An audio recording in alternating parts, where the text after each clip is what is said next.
Welcome to EDU World Space. So for part A, let's go ahead and find the total distance that the ball travels. So here, initially, ball falls h meters because that's the height that it's dropped from. Here's a clean and professionally formatted presentation of the calculation shown in the image. However, after that, it rebounds. So let's say it Application of climbs the work energy theorem, wet. From the work energy theorem, the force to F is given by a F height equals frac tex KE, where RH KE equals kinetic energy, S meters. equals stopping distance. However, When after it given for reaches this object max A, height, it FA also has to equals frac fall that same 100,000, length, that same height. 0.10. For object Then B, FB falls equals frac 225, 1500 equals 0.15 tex makes n. And force ratio frac FA, FB also equal frac RH 0.10, meters. 0.15 equal frac 2 null result. After that, we A box multiply frac by R FA, again FB. Would you like for a the second PDF version rebound. of this explanation? So R squared H. And then immediately after it reaches that height, and it falls by that same height right after. And so on. And we would keep repeating this. So the total distance would just be the sum of all these heights that it fell. The first was H. And then after that, we have 2 RH because the height and then the fall.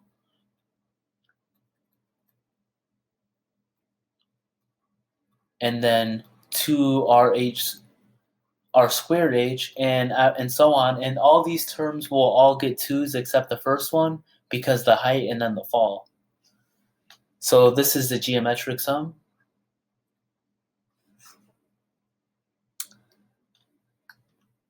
Now we can go ahead and let's go actually to the, I'll go to the next page.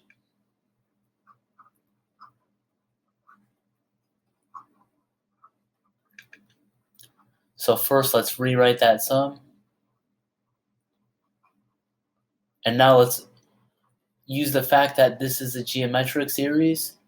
So we have a formula for the geometric series. You take the first term in the series and then divide it by the common ratio, in this case is R. And that can be simplified just by adding the fractions. So here we'll get 1 plus R over 1 minus R. So just come and multiply this H up here by 1 minus R, 1 minus R, and then just add those fractions together. And this will be the total height that the total distance that the ball travels. So let's go on to part B on the next page.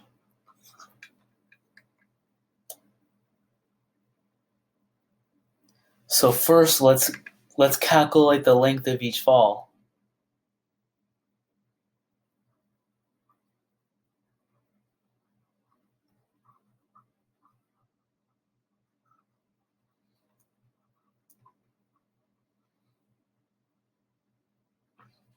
Then we'll take the sum.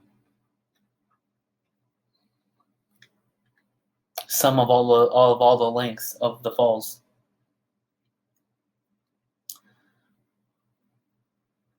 For a given n, we need to compute the time Tn, time needed, or time required. Let me see the time it takes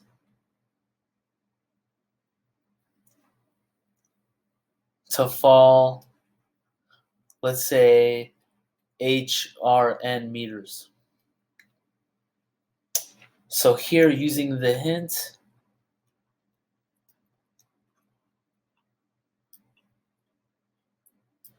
then we can go ahead and solve this for Tn.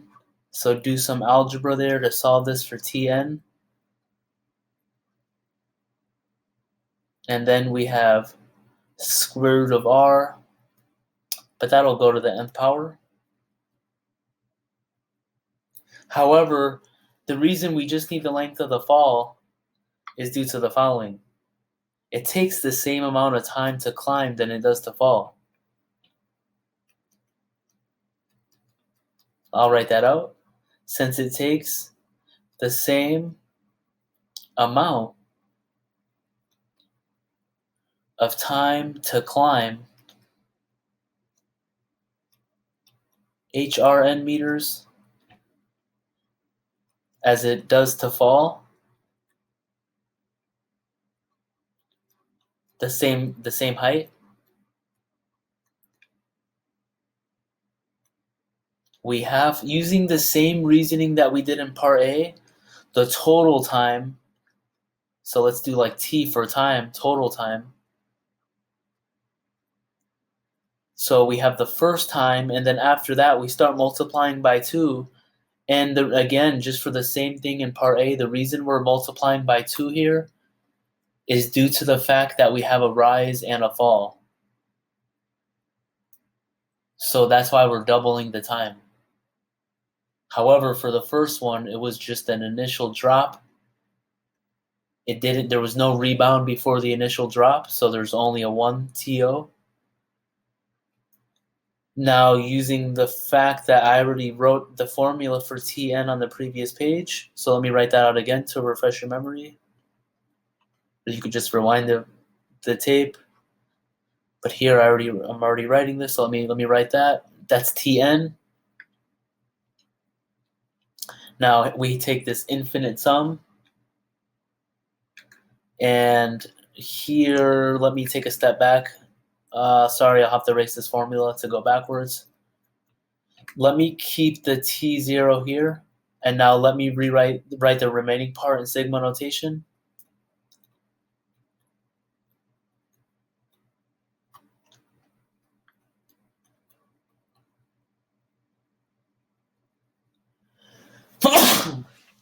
Excuse me. Now, using the fact that we had the formula for the Ti, this is 2h over g, and then we had the nth square root of r to the n power. But this is a geometric series, so this series will just be T0 plus geometric. It's always the same formula. Use the first term, so plug in that I equals 1. That should be an I there. So you have 2 radical 2h over g, and then square root of r, and then 1 minus the common ratio in this case is square root of r. So this can be simplified, and then even using the formula for T0 itself, I should use it here as well. So this is just radical 2h over g all inside the radical. So go ahead and add these two terms together here and simplify that, and that should just become square root 2h over g times 1 plus radical r, 1 minus radical r, and that's our final answer for part B. Let's go on to the next page for part C. So let me take a look at that part of the problem. So this will be kind of similar to part B. So just as in B, we'll find the time.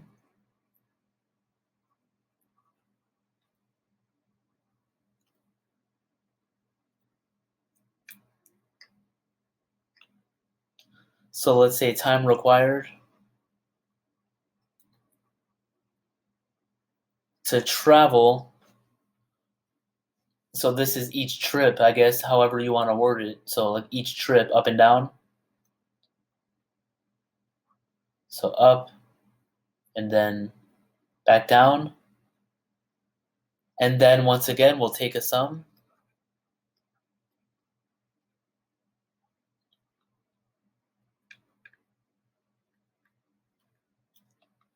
So we would need, first of all, we need time required to decelerate, because that's what's going on here, to kNv meters per second to no motion, to a halt.